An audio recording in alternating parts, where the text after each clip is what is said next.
All right, I'm recording.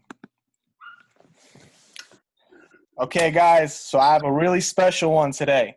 He's gone viral with the Shark Boy beat, the boat beat, the bottle beat, the chicken wing beat, the I Hope You Miss Me remix, the dice beat, the banjo beat. As of today, the chicken wing beat sits at number 7 right below Meg Thee Stallion's Sex Talk on TikTok weekly top tracks.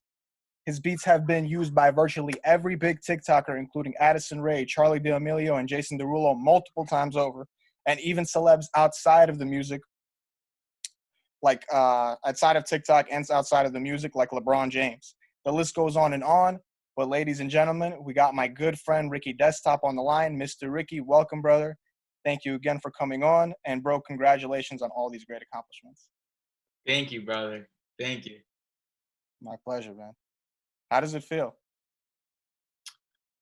It feels good. I mean, it's been a while, like just working on music. I mean, just 8 years making beats on Ableton and putting stuff out. And it feels good, I can't lie. Like it just to get some, at least some respect and recognition, it definitely feels good. That's really good, bro. When you first contacted me, like you were in a rut and you were really frustrated, I could tell just by your speaking voice and everything at the time. And this was just the craziest thing is that you contacted me just before you made the Shark Boy beat, like just a few weeks before. And then that's when everything started slowly changing for you. That kind of frustration doesn't just happen. You know, you were rapping, producing. You were producing for 8 years and rapping for like 2 or 3, I believe, right? Yes, sir. Exactly. And then and you've done tons of things in an effort to gain some attention. I saw like you were extremely active on Instagram and it just wasn't working out. I know you tried a bunch of other things. So can you explain how this music dream started out for you from your home life or like school? And then maybe how all the things you've tried to make this happen for you since then? 100%. So growing up, I was always playing drums with my older siblings who make music, or like not super serious, but it was just always in the house. You can see the drum set in the back. Playing drums, and then always playing piano. Never in like a lesson type of vibe, just more so in a, I guess, recreational kind of just doing it type of way. So that was from really little, from being born, and then never was super into it really until 10th grade. In high school, I was always playing basketball very seriously, and then broke my leg playing basketball. And that was my whole thing. I was like, I was starting as a freshman, basketball, broke my leg really badly and couldn't hoop. And so This was like a fracture, or it was like a straight through break? it was a break, like on my right side, both bones, bro, just shattered in half. It was crazy. Like my boy, who was just, I probably weighed 140 at the time, and my homie weighed like 185, and he just fell on my back, and my leg just shattered, both bones just boom. Oh my God. So yeah, that sucked. So I was super down in the dumps about that. Couldn't play ball or anything. Like got surgery, wheelchair, missed school for a long time. And so one day I crutched over in my crib to the piano and just kind of like started messing around on that one day. And then it was pretty gradual, but on an everyday vibe, if that makes sense. Like I didn't get really good immediately, but every day I was just playing for hours, just messing around, just vibing. And then I got pretty nice on the keys through that. And then like junior year of high school, played jazz band, and then was just doing a lot of that. But in 10th grade, at that same time of picking up piano, I also installed Ableton on my laptop. So Ableton's what I produce on. And so that was kind of a side-by-side thing, is because Ableton has the piano roll on it. And so instead of studying music theory, I was just like watching YouTube videos and getting involved on the Ableton piano roll, and then playing the piano in my crib all the time. And so that was kind of a parallel getting into producing and getting into playing piano seriously simultaneously. And then, and then from there, I was just in it, always on SoundCloud, YouTube. I was posting beats all the time, trying to sell them, and then just making raps with my boys, freestyling in the car, like the whole thing, just obsessed with it, really. And then as a producer. And so then in college, was producing for people at Tulane, just like friend and just making music, always in my dorm room. The whole, pretty much, it sounds like every other artist come up story, basically. I was just like on the whole circuit, just skipping class, making beats, up all night making beats, recording, homies, putting music out. And then about sophomore year of college, there came sort of a point where I was just like, shit, my vision for the songs is never really coming out how I wanted it to, with these other people rapping it and singing it. No disrespect, because they were killing it in their own rights, but I wasn't getting that much joy out of doing that as just the beat maker, because I didn't feel like I was just the beat maker. And so that summer, going into junior year of college, I went to New York City and interned at like a studio there. I did not know that. You came to my hood. Yeah, bro. Where, Manhattan? Yeah, I mean, I had a dorm in the NYU dorms. Okay. But I had this internship at like a small studio in the Queens, in Bushwick, actually. That's Brooklyn. In what? Brooklyn, you mean? I think it was called Bushwick. Bushwick? Yeah. Queens, Bushwick, Brooklyn. I don't know. I would take the L train all the way. Okay. And so it was a small studio, and I would just bring my laptop and pretty much cooking all day and recording my voice like in their studio. And that was when I loved recording my voice, recording stuff, and then started putting it out under young affiliate. I'll speed up the story. Basically, like junior year of college, putting out music under affiliate. My friends were liking it, but it never popped off. Junior year, senior year of college. And then graduated college, 7 years of producing under my belt, and like putting out music and myself rapping on it. I always thought it was fire. I still think it's fire. And it never really. What major did you have, by the way? Well, what? What was the major, by the way, that you chose in college? The major was, I started out as computer science, and then I quit because it was too hard. And then I went to finance, and it was also too hard. Not too hard, but I was always trying to be making beats. So I switched to psychology and music science and technology. Okay. Because the psychology was just easy. Like I could skip class and be making beats all the time and just cram for the test. And then music science and technology, it was like just making beats in the class. Mm-hmm. And the finals were giving a you'd have to do like a 5-minute production, and they play it in the auditorium on surround sound. Okay. And I was all into that, like doing different surround sound shit. But yeah, so basically graduated college, still doing affiliates, still no traction. And then moved out to North Carolina, to work a day job doing sales. Mm-hmm. To make money. And then, but everything to this day, everything I do, like besides actually on Ableton just making tune, just feels whack to me. It just always felt wrong. Like I always felt as though I needed to support myself doing music. That always was what I wanted to do. Mm-hmm. So, so I quit the sales job and just was whipping Uber and like selling clothes online and selling beats online. Anything. Yeah, just trying to I can't lie, my parents were still helping me out with money, but also I was just hustling, trying to make things work.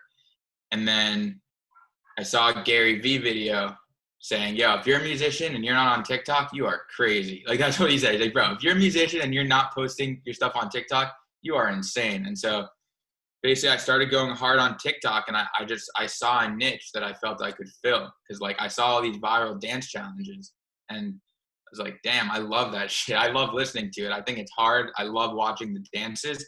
I feel as though I can provide value in that circuit. And so that's pretty much how it came to be. Okay. And so for a lot of people that don't know, I'm Jewish and Donnie's Jewish, and Jewish parents like love making their kids learn the piano. I don't know what the hell it is, but they love that.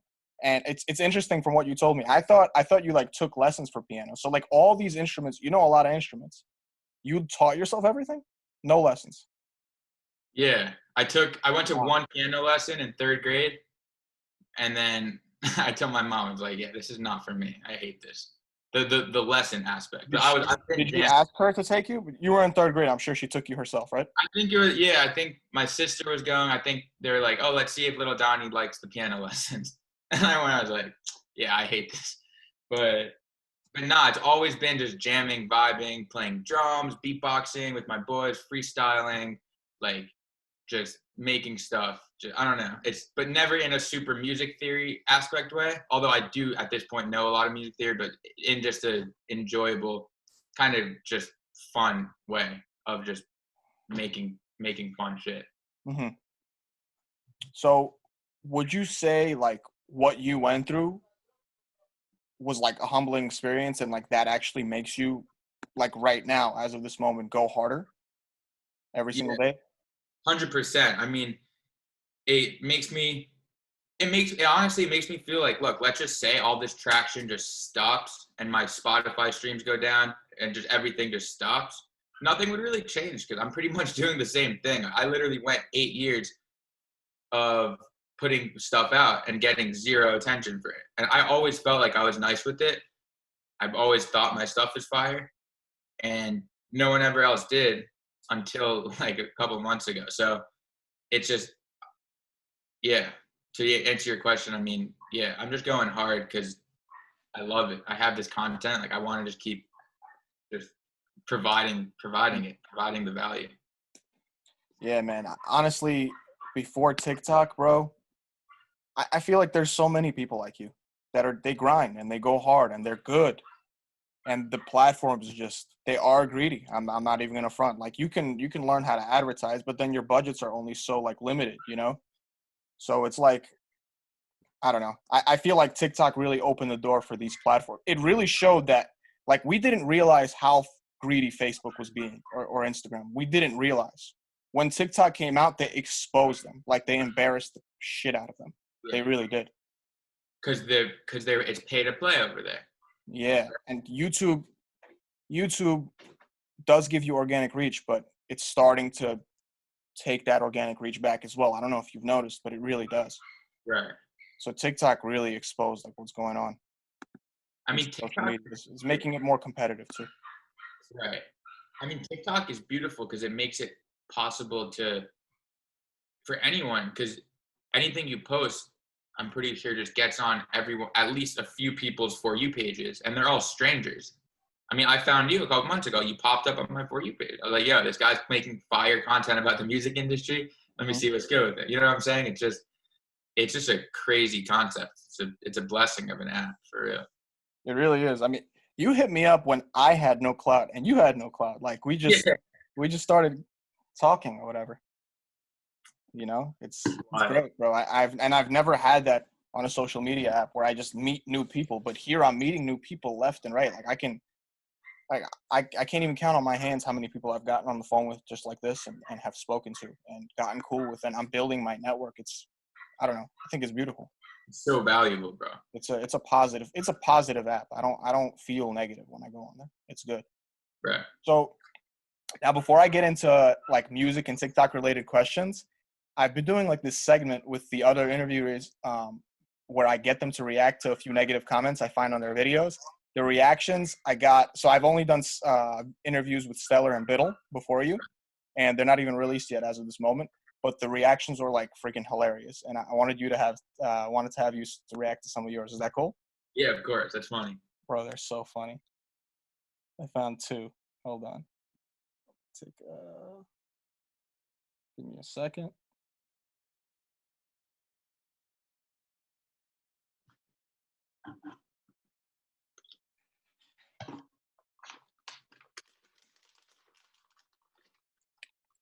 Okay, so someone commented on So someone commented on one of your. Oh, this is actually the banjo beat. This is like when you were like, you know, strumming that the what's it called, the instrument, and the one that everybody is duetting. Mhm. Somebody writes, "Okay, calm down, Morty." I mean, That's the Afro. yeah, I'm gonna let the hair grow out. I'm not Bro, gonna- honestly, it looks fire, bro. It's unique. I mean, It looks people good, people are bro. I gonna like hate, it.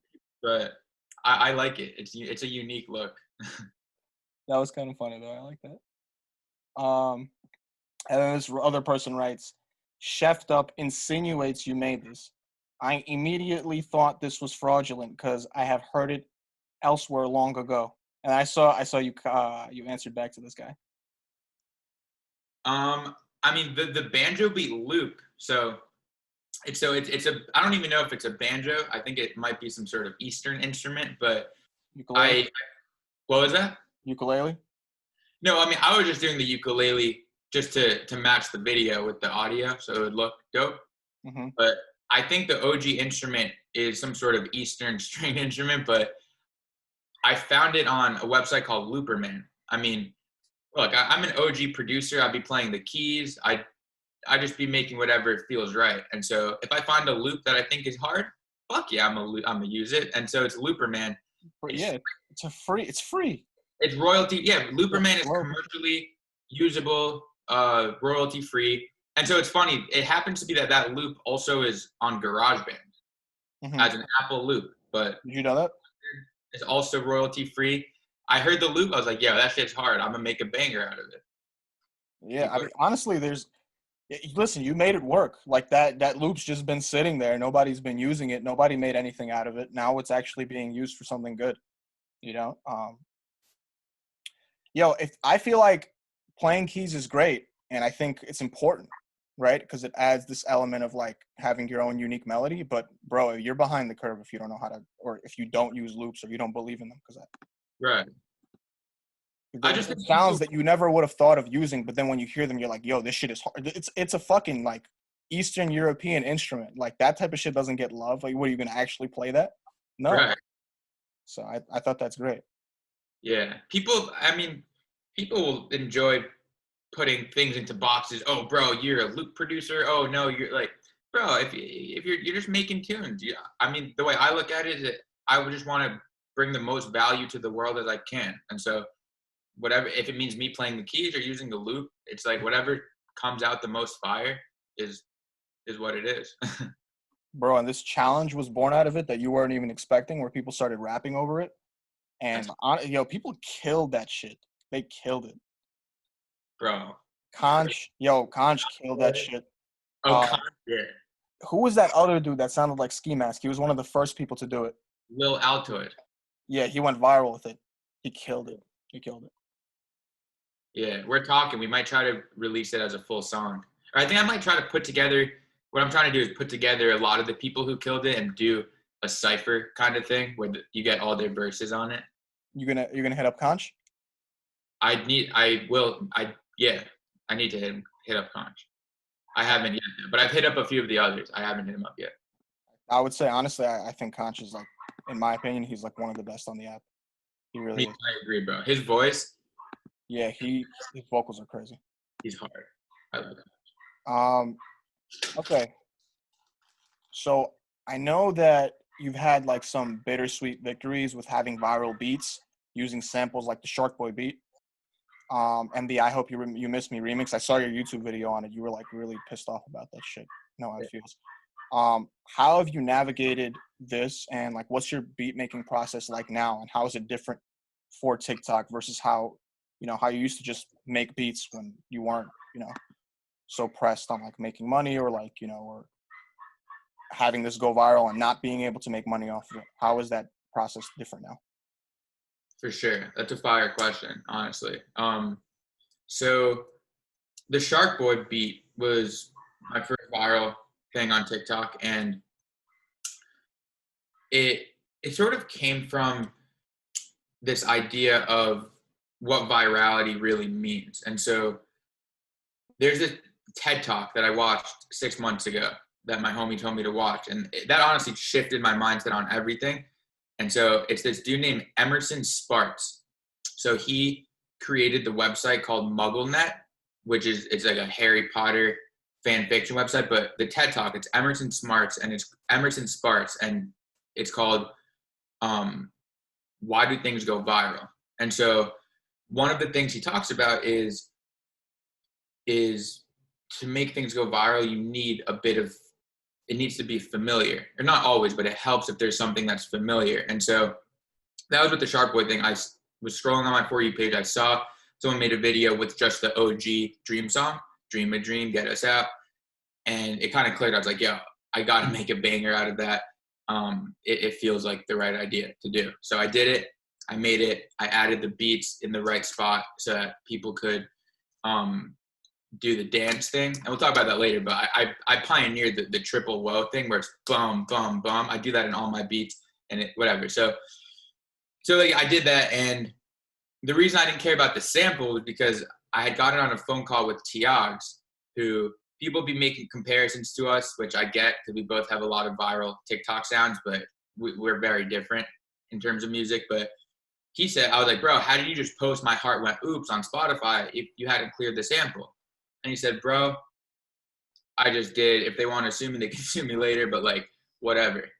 And he said he got that info from an interview from Russ, who I also look up to a lot. So it was cool. And so that I was just like, whatever, I'm gonna just post it. And the sample is really old though, so that I think that gets him, that helps him get away with it. Right. Because it's, I think, from the 50s. The Shark Boy is recent. So yeah, whatever. I posted it, and it went crazy viral. And yeah, it was pretty much a bittersweet victory because I recently just took it down from everything, just because now that my platform's bigger, I don't want to get any issues with copyright or anything. Although I did work really hard to try to reach out to the movie makers of Shark Boy, because like I'm not trying to eat off another man's sample or work. You know what I'm saying? Like, I released it and made it from a spot of attempting to achieve virality. I wasn't trying to was ever trying to claim that musical composition as my own.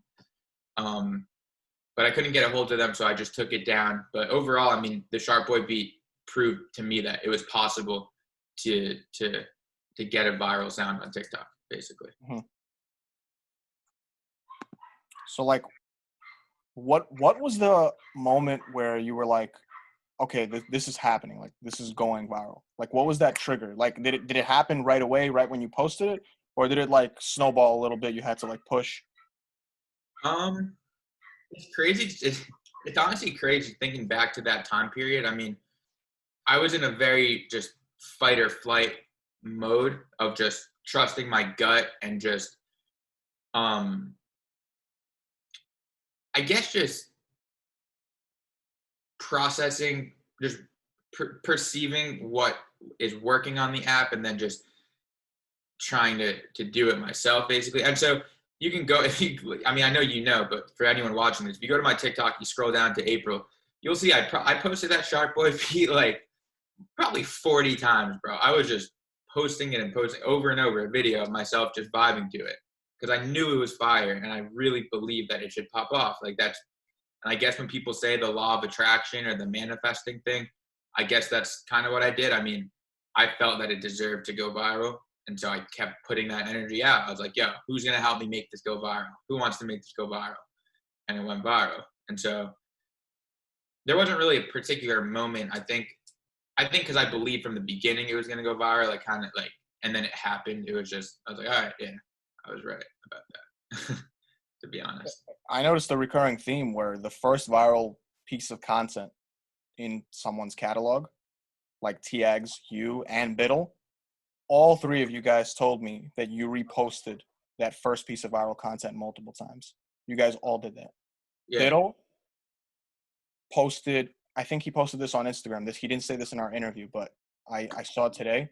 He said he posted his first viral video 6 times before it went viral. Right.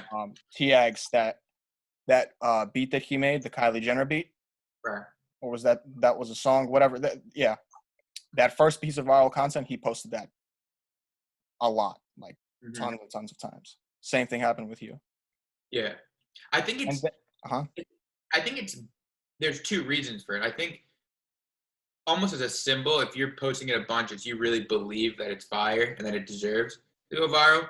But also the way TikTok works is every time you post something, it goes on a different like a different group of people's For You pages. So by posting it multiple times, it just gives it the opportunity to reach new clusters. And then maybe that one extra person shares it, which gives it that boost. And then it's random. So that's why you got to cast a wide net. Exactly. And marketing is really interesting. I read this thing one time where if you see an advertisement for something that you might like, you don't buy it right away, it doesn't really matter, right? Like, how many times do you see an ad? Like when you buy something, right? How many times do you see that ad before you actually buy it? They say that on average, people see it 7 times before they actually buy that product. 7. And I think it's more at this point because like we're just sensory overload. We're getting so much content fed to us every single day. It's so rare that I actually like buy something impulsively. And I think that's what it is. So like maybe it hit that cluster that didn't really like listen to it all the way through. They don't know your name. They didn't recognize it. And then it went to a new cluster, a new cluster, a new cluster every single time that you posted it. And then once that cluster liked it, it casted the net wider and wider.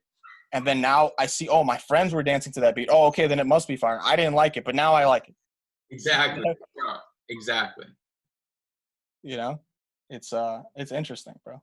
Branding, marketing. You said it really well, bro. Yeah, that's pretty much it. Yeah. That's the secret sauce. Yeah. So I wanted to ask, who are your influences like inside and outside the music? um, I mean, music wise is Mac Miller is just my guy, ride or die. I mean, fucking rest in peace. Um, I guess outside of music, I really like Gary Vee a lot. I like his approach to things in terms of just release your content. I mean, because what he says is, bro, if you're making content and it's just sitting on your computer, 0 people are hearing it. So if you post it and even 1 person hears it, that's better than 0. You know what I'm saying? So I like Gary Vee's stuff, and he got me on TikTok, and TikTok changed my life. So I owe it all to Gary. Yeah, I do too. I would say he's my biggest influence as well. Yeah, I didn't tell you, I bought this basketball card for $500 a few months ago. The card is worth $2,500 now. bro. And that was hit. He told me, he said the card to buy. You watch basketball, bro. He's like, buy Trae Young rookie cards. I Really? bought I bought a PSA 10 Silver Prism. I think it was a number 248. It's $500 when I bought it. It's $2,500 now. It's, bro, crazy. The man's a genius. Told people to buy Lucas. A lot of people didn't listen to him. I should have bought it. I don't know why I didn't listen to him. I was like, all right, I'm making this one bet. I don't want to make multiple. Right. And I didn't buy it. When did you buy the Trae Young? Damn, like 4 months ago? April, I think, March. Yeah. Did you already resell it, or? Nah, I'm going to hold on to it. I have a feeling it's going to go up even more. I really do. Yeah. They can play now, you know? So now he has this opportunity to prove himself even more. Right. How Gary, about Lil Dicky? You mentioned him to me before as well. He's an influence as well, right? yeah, I mean, I love Lil Dicky. I mean, I'm a huge fan. I can't say I look up to him as much as I do Mac Miller, just because, um, just Mac has just the whole side of doing the fun music that kind of commercialize him, and then also just the introspective, jazzy, sad songs too, and just being an OG musician, like playing keys and drums, and just growing up with that mindset. I mean, I just relate on such a deep level to Mac. Yeah. Yeah, he's dope, bro. He is. He's honestly mad inspirational. His come-up story is really great. If anybody's watching this doesn't know his come-up story, you guys really got to look into it. It's great. Yeah. So tell me a little bit about the boat beat and like how it's so massive. Because you know it's really interesting. It's like when I show American people, or like when I talk to American people about your other beats, they know. But the boat beat is the biggest beat you have, and a lot of them don't know. Right. It's sitting at over 7 million videos, which is like it like crushes your other ones. But Yeah. and which is ridiculous. It's like huge in the Latin community, right? South America, Spain. It's really big in Madrid. How did that happen?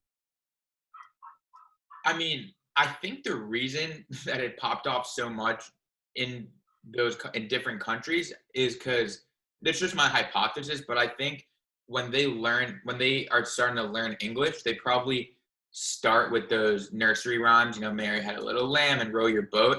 So I think that just it triggers an emotional response hearing it, and then just with the trap drums and just the danceable vibe, I think it just works really well for those abroad communities.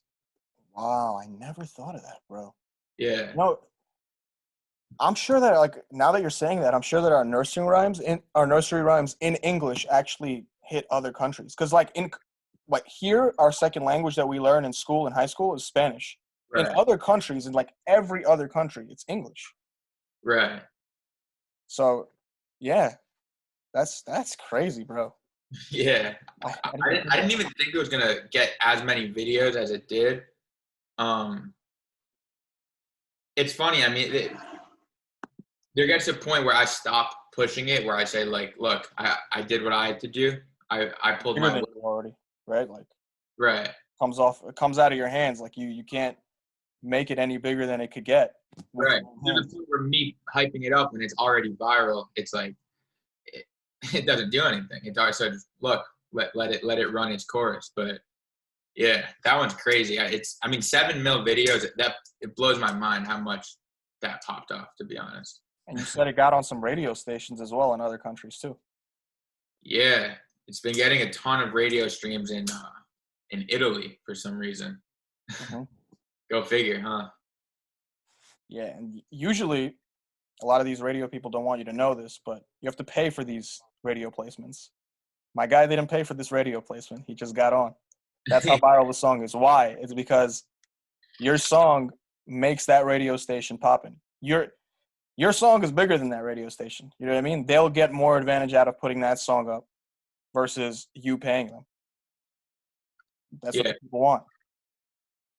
100%. I mean, that's which is why TikTok is so beautiful because you don't have to pay for promotion. You just have to spend time. You have to spend your time to like configure a game plan to try to make yourself achieve virality. I mean, that costs more than money because that requires you to lock in and just to, you know, just develop a game plan that you think will put you in an opportunity to succeed, essentially. And I like that. I mean, it really brings out creativity. When you go on Instagram, it's like see the same thing over and over again. It's like they just do what works. Right. Because that's all that Instagram allows them to post where they'll actually get some kind of attention. But on TikTok, creativity is promoted. It's welcomed. Right. And that's why the community is so great. It's rewarded, you know? 100%. And it's cool because um, it's a constant test. You know, I mean, I'm constantly just testing variables just to see what works. Oh, do I post it in the bathroom, like in the mirror? Do I post it in my room? You know, I'm just constantly. Oh, do I put the text in green? Do I put the text in red? Do I put, you know, do I put a caption? Do I put hashtags? Do I not put hashtags? You know, it's just a constant. Um, it's just a constant test and just maneuvering variables that help you get what you want out of the app. I think is a good way Yeah. of putting And it's really exciting. It's fun, bro. Like there's a lot of people are trying to figure out how to go viral with videos. You figured out how to go viral with sounds, but not a majority of your videos don't go viral, right? So I see that you like also experiment with trying to go viral with the videos as well. So like, there's always something to learn, something to try. And you have gone viral, right? You went viral when you mailed that personal written letter to the Shark Boy people. Yeah. Yeah, so there's always something to do on here, always. That's a great way of putting it, though. I mean, yeah, because that's basically what it is. When I developed my blueprint for what I was going to do a couple months ago, that was pretty much the primary thing. I realized, look, I need to make my sounds go viral. I don't care. The videos don't matter. That's why I didn't care about posting the Shark Boy thing 50 times. Because I said, look, even if it gets 1,000 or 500 views, but one of those viewers says, damn, I like that, I'm gonna make a dance to it. That to me is so much more valuable than this beautifully crafted video getting millions of views, but no one using the sound. You know what I'm saying? So it's just, I mean, yeah, if you're a musician and you're watching this, that's a gem and a half, because a lot of people have the mindset of, oh, my video got 10 million views, but that doesn't translate to streams or anything. What translates to streams is videos made using your sound. And that lives longer, right? It's like, if my video goes viral, that's just my video. If your sound goes viral and you have 7 million videos made to it, like, Game bro, you have multiple viral songs, right? Viral sounds. At this point, I don't think there's a TikTok user out there that hasn't heard at least one of your beats at least one time. Why? Because other creators have used the sound. There's 7 million videos. A nice chunk of those videos went viral, and it's not reliant on you going viral with a video. Right. Which is it's amazing. It's people marketing for you. It's great. Right. It's honestly, it's a crazy concept. I mean, the other crazy concept is a lot of my sounds have ultimately just given people careers. I mean, there's so many people whose accounts had 100 followers, and then they made a video using one of my sounds, and they got like, the video went viral, and they gained 20,000, 50,000 followers. It's just cool. I mean, it's just, I enjoy that role for now, as just being the plug for sounds. I mean, it's fun. It's a cool role. It is. That guy that made the ski mask sounding verse to the banjo beat. What was his name again? Lil Altoid. Lil Altoid went viral using your sound. Like, I think he got like 2 million views in like a day. It's at 4 million now, but he did the 2 million in like a day. Yeah. And the rest of his videos averaged around like 80 to 100K max. Right. Max.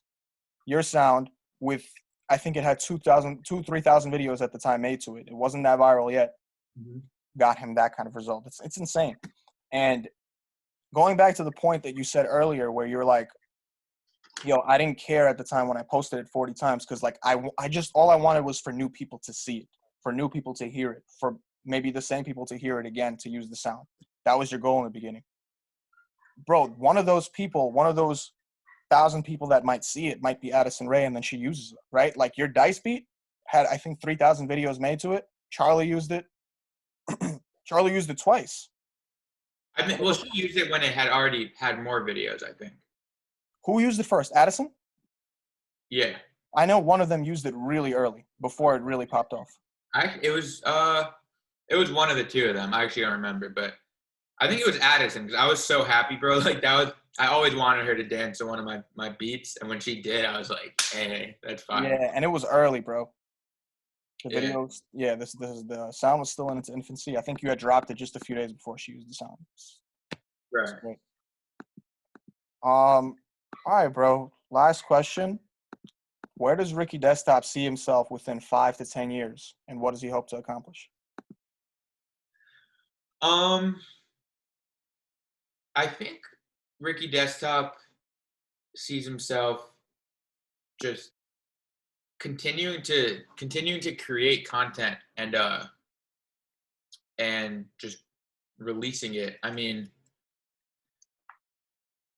I'm kind of, you're catching me at an interesting point in my career right now, because just, I mean, a decent just variety of people are hitting me up, just basically saying, yo, love what you're doing, let's grow together. Love what you're doing, let's grow together.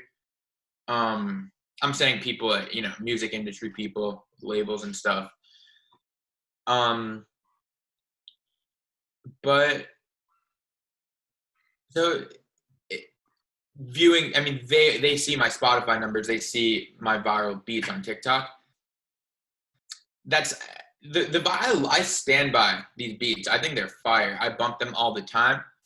It's not the best I can do. You know what I'm saying? It's a stepping stone in the journey. Um, a big thing is I'm trying to put myself on as affiliate, to be honest. I still have that identity as affiliate. And so I'm trying to Explain that for the people that don't know. yeah. So like Ricky Desktop, I'm a producer. I make viral beats and bangers. Affiliate is also me. It's kind of my alter ego. I make funny songs, sad songs, kind of um I just make whatever comes out. I love recording my voice. It brings me joy. I don't have the best voice. I really don't, but I love recording songs. I love it more than anything. So I'm trying to just use my new platform as Ricky Desktop to put myself on as affiliate. And that's pretty much it. I mean, it's weird because I am at this point where everyone's saying, yo, let's work together, bro. Can I buy beats, bro? Let's make a song. Yo, so-and-so wants to go on a call, a Zoom, blah, blah, blah.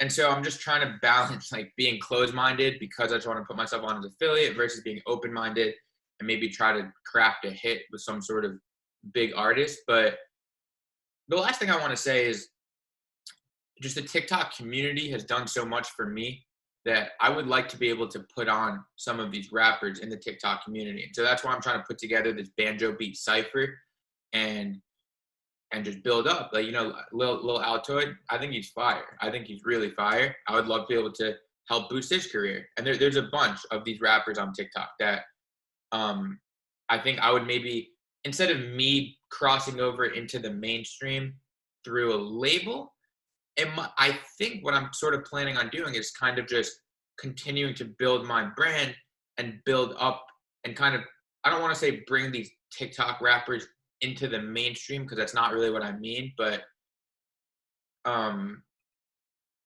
guess just use my new platform to help grow with these grassroots guys that are in my arena, if that makes sense, versus going backwards. You feel me? I'm not sure that I'm just spitballing it, but that's pretty much what I'm feeling. Kind of like what Internet Money is doing. Yes, through a TikTok version of that, kind of, yeah. Mm-hmm. I like that, man.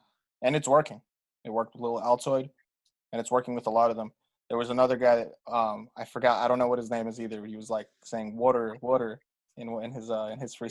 Yeah. He went mega viral. None of his videos get as close in views to like what he got with that video using the banjo beat. Yeah.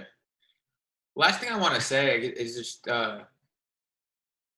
is it's never. I mean, for me, it's really not about the clout or flexing or anything like that. It's really just the process of chefing tunes and playing piano and drums is what brings me hella joy. It brings me the most joy. It's all I do. I mean, no words can describe the amount of hours I'd be putting into this, but it's not even on. It's just one of those things. I mean, throughout college, I was always up all night, just chefing tunes. Even now, I'm up all night chefing tunes. It's not like anyone's saying, "Hey, Donnie, can you make beats? Can you record raps? Can you like?" I just do it. It's just what I do, and so I'm just grateful for TikTok to have given me an opportunity to, I guess, just to get some more exposure. But even if the views and the likes and the streams went away right now, nothing would really change. I'd just be cooking up and releasing on the internet, just like everyone else. I like that, bro. I want to actually. Do you have any advice for any rappers or producers watching this? You've done so much in 4 months. I think you can give. You already gave so much value in this interview alone, but like any direct advice that you would give them, TikTok, their music, anything. Yeah, a few things. If you're listening to this, if you got this far, listen up. This is about to be value. Okay. One, I would say don't shy away from introducing yourself. If you're, let's say your name is John and you're a rapper from Little Rock, Arkansas. Starting off a video saying, What's up, TikTok? My name is John. I'm a rapper from Little Rock, Arkansas. Music brings me joy. I love rapping. I think you'll really enjoy it. Like it just kind of just introducing yourself can go a long way because it makes things personal. I see a lot of rappers kind of trying to put on this front of just not doing that. I think that really helps. I've been doing it in a lot of my videos lately, just saying, "Yo, what's up, TikTok? My name is Ricky Desktop." I don't know. I feel like that is a valuable thing to do. The other thing is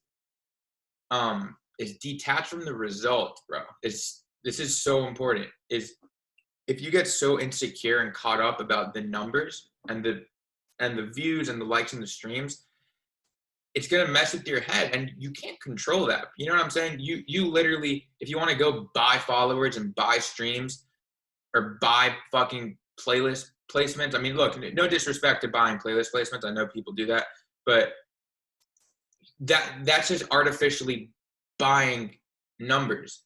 But you can't control your numbers. So what I say is just detach from the results, ignore the numbers, and just release consistently good content that makes you feel good. And then the numbers will come. And the other thing is, I have this written in front of me, is just stop judging yourself. If you're a musician watching this, you're probably in your room right now with your headphones on, with your Ableton or Logic up, and you're probably making a beat or making a song, and you're thinking, oh my God, I'm so trash, I'm ass, no one's gonna like this. That's judging yourself. But bro, no, your opinion of yourself doesn't matter because that's your own opinion. So just release your content. Like Gary Vee says, if it's on your computer, it's giving value to nobody, literally 0 people. If it's on the internet, it could give value. If nobody sees it, that's equal to as if it was on your computer. If even one person sees it, that's already more than it was just getting on your computer. So you might as well just upload it. I think J. Cole says in an interview, if you put your music on the internet, you will find an audience. He said your audience will find you. So just that's really my big thing. Like, don't be scared. Fuck anyone's opinion. Fuck your own opinion. And just, if you're making something that you're vibing with in your room in your headphones and you're kind of feeling yourself, just post it. Literally just upload it. And yeah, that's pretty much what I got. I love that, bro. I love it. Yeah, I agree. Totally agree. Buying the vanity metrics is bullshit. It's just, I don't know, is it making your ego feel better? I don't know. It's not building your career. If anything, you're spending money on these bullshit metrics that when you're off the playlist, you're not going to get any more result. You literally just blew the money. If you didn't make that money back in terms of how many streams you got, you lost that money because the conversion rate for how many people followed you on those off those Spotify playlists is low. You know what I mean? They're following the playlist, not you. Right. Right. But I mean, I believe in advertising, but I Right. don't believe in like all these like programs that like promise, buy followers, buy fans. It's you can't buy a genuine fan. You can't buy somebody who genuinely likes you or your music. You can't. Right. Possible. Advertising is smart though. I mean, because if you're doing targeted ads to people in a certain area or whatever that might fit in that cluster of being your fan, or then yeah, I mean that makes sense. I mean, I do think TikTok does that for free because the way it targets your content, but on other platforms, Facebook ads, Instagram ads, by all means. I mean that's probably a good way to invest money into music. Yeah, I preach it because if they like it and they click, then that means they liked it enough to want to, I don't know, whatever you're promoting, they liked it enough to want to stream your song. But then if you retarget that cluster of people that had clicked the link for like you merch sales or whatever, and then they click the link and then buy merch, you're building fans off of the ad. It's the same thing with TikTok. TikTok is just a free version of that. Honestly, I think it's a better version of that. If you get really creative on there, you can get, I mean, at this point, Donnie, Ricky Desktop, I think you're getting millions of dollars worth of free advertising. I really do. Millions. The amount of people hitting me up to buy beats is, I mean, I can't even go through all my DMs right now, but if I did, I'd be a rich man. It's for free. It's for free. I just put out Why my don't you make a BeatStars account? I'm working on it. I have it. I'm a little I do procrastinate uploading my shit to there, but Yeah, well, with the stems and shit, yeah, it's a lot of manual labor. It's annoying, but bro, right. you're gonna make so much money, bro. You can't keep up with talking to these people directly. It's crazy. It's Make a yeah, make a link tree. Put all your important links on that link tree because you can't fit more than one link on your account, and right. you're gonna be good, bro. Yo, if there's anything else you want to plug on here, anything else you want to say, feel free to do so, bro. I really appreciate you coming on here. Thank you so much, man. Bro, yeah, this was great. I think that was it. I'll just give a quick shout out to on TikTok, T2 Smooth. He created the dance to the Shark Boy beat. Um, I mean, that dance honestly is basically what gave me my career, if you think about it, because his dance went viral, and then it taught me that things could go viral. And so I'm just gonna a quick shout out to the people that started the dances to my beat. So T2 Smooth for the Shark Boy beat. Um, Two people. One, Alex Richter and Mikhail Moreland for the boat beat. I Am the Real Manny for the bottle beat. For the dice beat, Cameron Ag. For the I Hope You Miss Me beat, Lil Steven. Big ups. And for the banjo beats,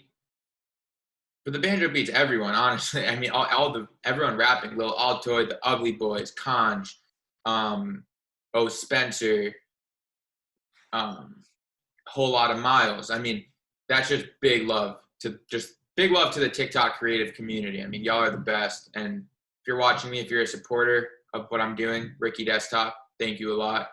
And yeah, I mean, I said what I said. I'm gonna be cooking. I'm gonna be releasing. Ain't shit changed. Thank you, bro. Thank you again for coming on here. Thank you for being so humble, bro. I think that positive energy goes a long way. The fact that you just shouted all those people out, you understand that this didn't happen you didn't do all this by yourself. It's impossible. And Yes, I sir. think, I think all the people that you shouted out really appreciate that. All right, man. Much love, bro. Alex, you're a legend, bro. Thank you. My pleasure.